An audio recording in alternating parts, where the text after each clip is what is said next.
Você sabe a importância de calar a boca? Você tem ideia de quantas pessoas já arruinaram a própria vida, o próprio futuro, as oportunidades que tiveram, ou os próprios sonhos por simplesmente não saberem ficar com a boca fechada? Há quem se empolgue demais ao estar feliz, abrindo todos os seus planos, compartilhando cada detalhe de suas vidas, e depois, quando as coisas falham, ficam sem entender o motivo de ter dado errado. Ou os que perdem a cabeça em um momento de raiva e frustração e acabam falando o que não devia. A chave para mudar isso é aprender a manter a boca fechada. Zenão de Sítio, o fundador do estoicismo, dizia que temos duas orelhas e uma boca por uma razão. Deveríamos ouvir o dobro do que falamos. E no vídeo de hoje, estudaremos as práticas que te farão crescer em silêncio. Mas antes preciso te dizer, esse vídeo só chegou a você porque alguém antes de você se inscreveu em nosso canal, curtiu e deixou um comentário. Então faça o mesmo e não quebre essa corrente. Aprenda a calar a boca. Desde o momento em que nascemos, somos incentivados a nos expressar, e nossas primeiras palavras são comemoradas por nossos pais ou por quem se torna nossos responsáveis. No entanto, poucas vezes na vida aprendemos que o silêncio também é uma poderosa forma de comunicação. Ficar em silêncio pode revelar muito sobre você, suas intenções e sua personalidade, demonstrando respeito pelas pessoas e pelo ambiente. Isso pode chamar mais atenção do que falar sem parar ou tentar convencer alguém que não deseja ouvir. Quando você fala demais, especialmente sem propósito ou clareza, você diminui seu poder e, em vez de passar a impressão de autoridade, de quem domina o assunto, você causa o efeito contrário, levando os outros a respeitá-lo menos e a desvalorizá-lo. Quando você trocar a vontade de falar pelo desejo de ouvir, você virará a chave para o seu crescimento pessoal acontecer. Em nossas relações sociais, podemos aplicar as virtudes estoicas da temperança e da sabedoria para melhorar e minimizar muitos dos nossos problemas de relacionamento. Considere o caso do Carlos e do Alex, ambos vendedores com abordagens diferentes. Um fala pelos cotovelos e outro prefere ouvir mais.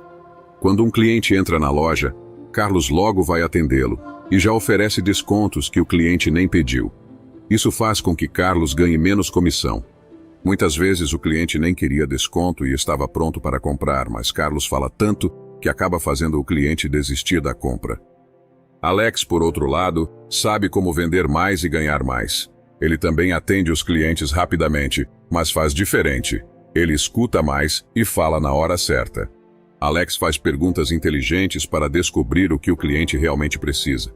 Assim, ele consegue vender o que o cliente quer e fechar muitos negócios. Como vendedor, o segredo é falar menos e escutar mais o que o cliente quer. Ouvir mais do que falar não apenas beneficia as vendas, mas também pode ser aplicado a outros aspectos da nossa vida. Um exercício simples para você refletir hoje. Se lembre de 3 coisas que você perdeu na vida, porque você não calou a boca, porque você poderia ter ficado quieto e não conseguiu se conter. Assim como a pessoa desenvolveu o hábito de falar demais e ser um falador compulsivo, ela pode desenvolver o hábito de aprender a ouvir. Como? Falando menos. O estoicismo nos ensina o autodesenvolvimento e o treino mental, para que consigamos ouvir o dobro do que falamos. Para isso acontecer, você precisa se conscientizar de que quanto mais você fala, mais você se enfraquece. Quanto mais você ouve, mais você se fortalece. Por exemplo, se Carlos usasse a temperança, ele não sairia oferecendo descontos logo de cara. Ele aprenderia a esperar um pouco, ver o que o cliente realmente quer antes de falar. Temperança é como ter um controle remoto para nossas reações. Ela nos diz para não exagerarmos nem em falar demais, nem em agir por impulso. E a sabedoria é como ter um mapa que nos mostra o melhor caminho a seguir. Ela nos ajuda a entender quando e como agir ou falar. Alex já está nessa onda. Ele escuta o cliente, faz perguntas inteligentes e só depois oferece o que o cliente precisa. Ele utiliza a sabedoria para entender o momento certo de falar. Um exercício prático que podemos fazer para nos ajudar a falar menos, ter temperança e sabedoria, é a ancoragem.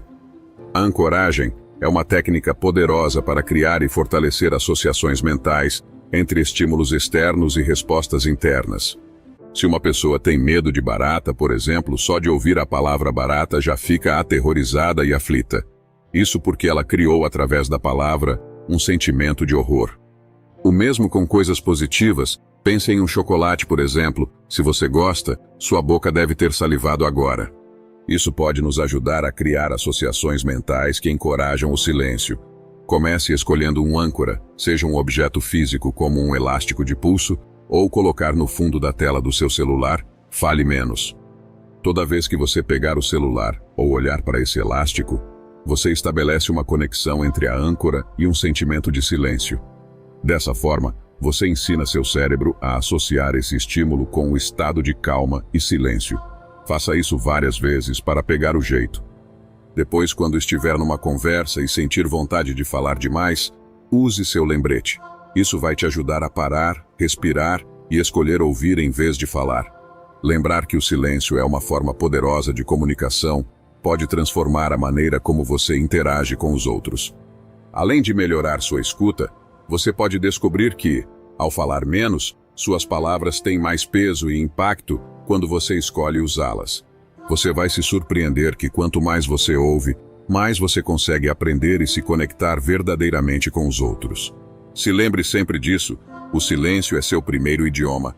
Aprenda a dominá-lo. Não conte seus planos. Senta aqui, deixa eu te contar sobre meu projeto. Amigo, estou quase decidido a começar isso e aquilo. Ainda não está 100% confirmado, mas vou compartilhar com você.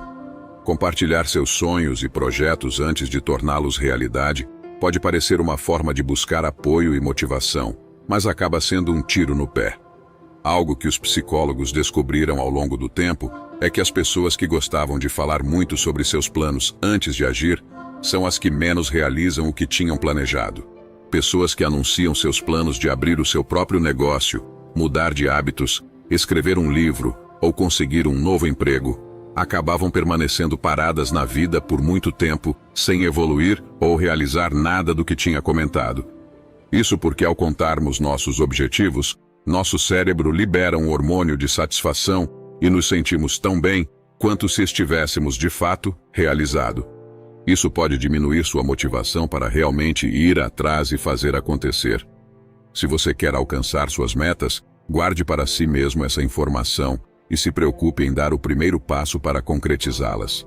Além disso, Marco Aurélio, um dos mais famosos imperadores romanos e filósofo estoico, nos alertou que quando confiamos em alguém, sem antes saber se essa pessoa é digna de confiança, o erro de ingenuidade é nosso. Algumas vezes, quando contamos nossos planos, até inconscientemente as pessoas podem nos sabotar. Elas podem criticar ou desencorajar suas ideias, subestimar sua capacidade ou até cruelmente apontar todos os seus defeitos. O que nos leva, frequentemente, a duvidarmos de nós mesmos e, com facilidade, trocamos nossos planos e projetos pelas opiniões negativas dos outros. Entenda que não tem como crescer em qualquer lugar no mundo sem ser odiado por aqueles que estão parados. Quando você se mantém em silêncio, as pessoas ficam sem saber quais seus próximos passos. E ninguém sabota o que não sabe que existe. Sêneca, estadista e filósofo estoico, escreveu em suas cartas sobre amizade, sobre a importância de escolher cuidadosamente a quem confiar seus sonhos. Um verdadeiro amigo, segundo ele, é alguém que sinceramente torce pelo seu sucesso e com quem você pode compartilhar seus planos sem medo. No entanto, nem todas as pessoas, algumas vezes até as mais próximas, são assim. Por isso, a importância de não cairmos no erro da ingenuidade e aprender a avaliar o caráter de quem é digno de confiança. É maravilhoso compartilhar quando algo de bom nos acontece ou quando concretizamos um sonho, mas é necessário entender para quem e quando você pode fazer isso. Suas vitórias falarão por si quando forem alcançadas, e aí todos saberão. Por isso, escolha compartilhar seus sonhos apenas com aqueles que verdadeiramente apoiam e incentivam você a ir além. Guarde sua opinião. O estoicismo oferece uma perspectiva valiosa, ensinando-nos a expandir nossa visão além de nossos próprios pontos de vista e a considerar a vida de diferentes maneiras. Uma das lições mais libertadoras do estoicismo é a capacidade de escolher não expressar nossa opinião, de nos blindar da ditadura da resposta. Frequentemente, somos confrontados a dar nossa opinião sobre assuntos que rolam na internet, com perguntas do tipo: quem você acha que vai ganhar o Big Brother esse ano? O que você acha do corpo da artista que desfilou no carnaval? O que você pensa do assunto mais importante da semana? O estoicismo nos ensina uma alternativa poderosa: o silêncio ou a escolha consciente de não formar uma opinião sobre esses assuntos. Como nos lembra o imperador Marco Aurélio em Meditações, cada minuto que gasto para cuidar da vida alheia é um minuto a menos dedicado à nossa própria vida e ao nosso desenvolvimento moral. Esta filosofia pode ser aplicada não apenas em discussões superficiais, mas também nas interações com nosso círculo de convivência mais íntimo. Ou seja, toda vez que você dá uma opinião não solicitada sobre a vida do seu irmão, o carro que seu vizinho comprou e, na sua opinião, deveria ter escolhido de outra cor, ou a forma como seu sobrinho é educado. Cada vez que opinamos sobre decisões alheias, estamos vivendo um problema ou uma situação que não está sob seu controle resolver. O estoicismo nos convida a focar na nossa própria vida, sugerindo que, se tivermos tempo e energia extras, devemos usar isso para ajudar os outros, não para julgá-los severamente. Essa abordagem não só nos ajuda a cultivar uma vida interna mais rica e pacífica, mas também nos ensina a valorizar a ação positiva sobre a crítica vazia, promovendo um ambiente de suporte e crescimento mútuo. Quando percebemos que podemos controlar nossa opinião, entendemos que podemos controlar o que falamos. Pratique a habilidade de não pensar absolutamente nada sobre determinada situação e aceite essa liberdade de que você não precisa dar uma opinião sobre tudo o que acontece ao seu redor e nem se sentir perturbadas por esses acontecimentos. Como nos confirma as palavras de Marco Aurélio, temos o poder de não ter opinião nenhuma sobre algo e não deixar que nossa alma seja perturbada, pois as coisas não têm o poder natural de moldar nossos julgamentos. Limite o acesso dos intrometidos. Raramente as pessoas intrometidas perguntam se desejamos ou precisamos de suas opiniões. Elas simplesmente as expressam. Costumam falar o que dá na cabeça, sem pensar muito ou fazer qualquer tipo de reflexão, e quando confrontadas, justificam seu comportamento alegando serem sinceras e honestas. Victor Hugo, um poeta e romancista francês, uma vez escreveu que: saibam que a franqueza não consiste em dizer tudo o que pensa, mas em pensar tudo o que vai dizer. Ser honesto e franco não tem nada a ver com desrespeito. Por isso, é essencial estabelecer limites claros em nossos relacionamentos. Quem fala sem pensar muitas vezes, acaba dizendo o que não deve, para quem não deve, em momentos e lugares inadequados, e principalmente sobre o que não deve. Esperar passivamente que alguém reconheça e respeite seus limites pessoais, sem que você os comunique claramente, pode ser uma espera interminável e não dar certo. Cabe a você estabelecer esses limites de forma educada e respeitosa.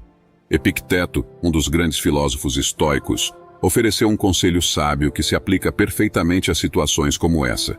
Ao conversar com um aluno que estava tendo dificuldades pelo comportamento do seu irmão, ele o aconselha dizendo: tudo tem duas alças, uma com a qual você pode lidar e outra com a qual não pode. Isso significa que tem coisas que, embora não possamos controlar o comportamento dos outros, podemos escolher como responder a esse comportamento. Quando alguém se mete demais na sua vida ou diz coisas que não deveria, você não pode controlar o que essa pessoa faz, mas pode controlar como vai responder. Uma abordagem pode ser conversar em particular com a pessoa, sendo sincero ou sincera, e falando que não gostou, que não aceita esse tipo de comportamento, pois isso afeta a relação entre vocês e pode levar a um afastamento da amizade. Essa postura não só ajuda a proteger seu espaço pessoal, mas também ensina aos outros como interagir com você de maneira respeitosa e considerada. Estabelecer limites é um ato de autorrespeito e uma maneira de cultivar relações mais saudáveis e equilibradas. Devemos reconhecer que existe um limite que devemos suportar e nos mantermos fiéis a isso. Epicteto também faz uma comparação sobre a fumaça em uma casa que diz assim: alguém fez fumaça na casa? Se ele fez uma quantidade moderada de fumaça, eu fico. Se for demais, eu saio. Caso você haja assim, Esse é o momento para rever essa atitude e investir seu tempo no seu próprio desenvolvimento. Você não precisa dar satisfação. O silêncio carrega uma sabedoria tão profunda que, em certos momentos, ele se torna a melhor resposta. Algumas vezes, sentimos a necessidade de nos explicar, seja para buscar aceitação, seja para agradar ou para criar vínculos com outros. Porém, muitos problemas em nossas vidas são de fato causados por nós mesmos, por não guardarmos a língua dentro da boca. Um exemplo disso é a Vanessa. Depois de um período enfrentando dívidas e problemas financeiros, ela dedicou-se a aprender sobre educação financeira, conseguiu pagar o que devia, organizar suas finanças e até começar a investir. Depois de um fechamento de mês, ela saiu com o pessoal que prestava serviço e compartilhar com colegas que finalmente estava financeiramente estável e livre de dívidas. As coisas começaram a mudar para ela. Com o tempo, Vanessa percebeu que estava sendo deixada de fora de novos projetos. Seus colegas, assumindo que ela estava em melhor situação financeira, começaram a direcionar oportunidades de trabalho que seriam para ela, para uma outra pessoa. Ou seja, o fato da Vanessa falar demais fez com que perdesse vários trabalhos e, consequentemente, afetando sua estabilidade financeira recém-conquistada. Às vezes queremos mostrar aos outros como estamos vivendo, e falamos sem restrições da nossa vida financeira, da nossa vida íntima como casal, o que acontece entre quatro paredes. Queremos expor ao mundo como estamos bem e felizes, ou o oposto, porque estamos tristes e insatisfeitos. Epicteto dizia: se beberes água, não digas por tudo e por nada que bebes água. Isso quer dizer que não é necessário falar sobre tudo o que fazemos na vida para os outros. A ideia é que a gente deve viver de forma simples e verdadeira, sem precisar da aprovação ou do reconhecimento dos outros.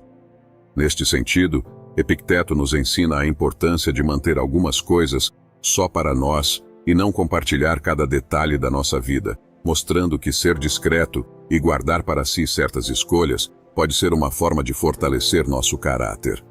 Você não precisa sempre explicar suas ações. Às vezes, ficar quieto é a melhor resposta. Nem falar pouco, nem falar demais é o ideal. O equilíbrio é a chave. Falar pouco pode fechar portas, pois as pessoas podem pensar que você não está interessado ou envolvido. Por outro lado, falar demais pode tornar alguém cansativo e até levar a situações indesejadas, como no caso da Vanessa. Portanto, buscar o meio termo é essencial. É importante saber quando falar e quando manter o silêncio, equilibrando a nossa vontade de nos expressar com a sabedoria de manter certas coisas para nós mesmos. Isso nos ajuda a construir relações saudáveis e a evitar problemas desnecessários. Não fale emocionado. Existe uma história menos conhecida sobre Platão onde, diante de uma situação que o deixou muito irritado, ele percebeu que estava tão emocionado que não conseguiria lidar com o problema de forma justa. Então ele pede ao seu servo para resolver a questão. Este momento mostra que até mesmo um grande filósofo como Platão sabia da importância de controlar as emoções para tomar decisões corretas. Se você não controlar seu silêncio, será escravo das suas palavras. Algumas pessoas, ao se sentirem felizes, falam demais e revelam seus planos que deveriam ser guardados, até acontecerem ou até aquele momento que nada mais pode dar errado. Ou fazem promessas, dando sua palavra no que não podem cumprir. Outras falam demais quando estão com raiva, e é nesses momentos que a maioria das pessoas não consegue controlar a língua e acabam falando coisas que machucam.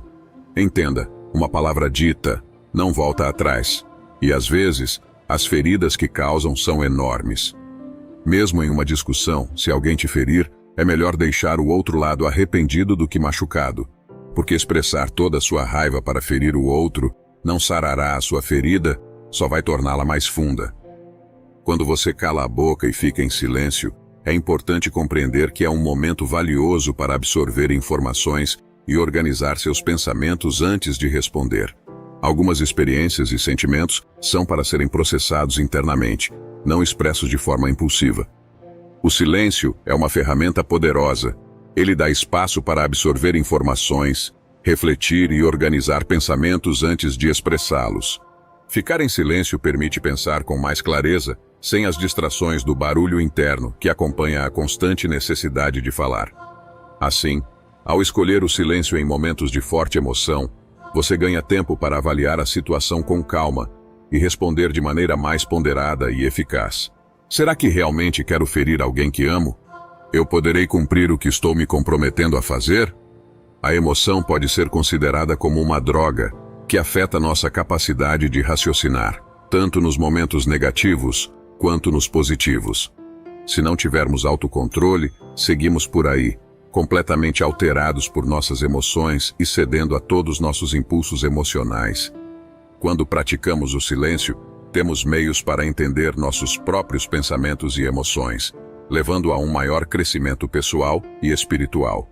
Crescer em silêncio usando o estoicismo é uma jornada de autoaperfeiçoamento que nos ensina o valor de calar a boca, ouvir mais e refletir profundamente antes de agir. Confesso que essa é uma das práticas de estoicismo mais difícil para mim, mas o tamanho da dificuldade também representa o tamanho do benefício em nossas vidas. Eu já perdi muitas coisas na vida por simplesmente não saber calar a boca. Por isso, espero de coração que esse vídeo e o conhecimento estoico tragam essa prática para a sua vida. E se você chegou até aqui, comente: gratidão. Agora, para descobrir como superar 4 situações difíceis da vida, assista o vídeo à sua esquerda. Obrigado por assistir.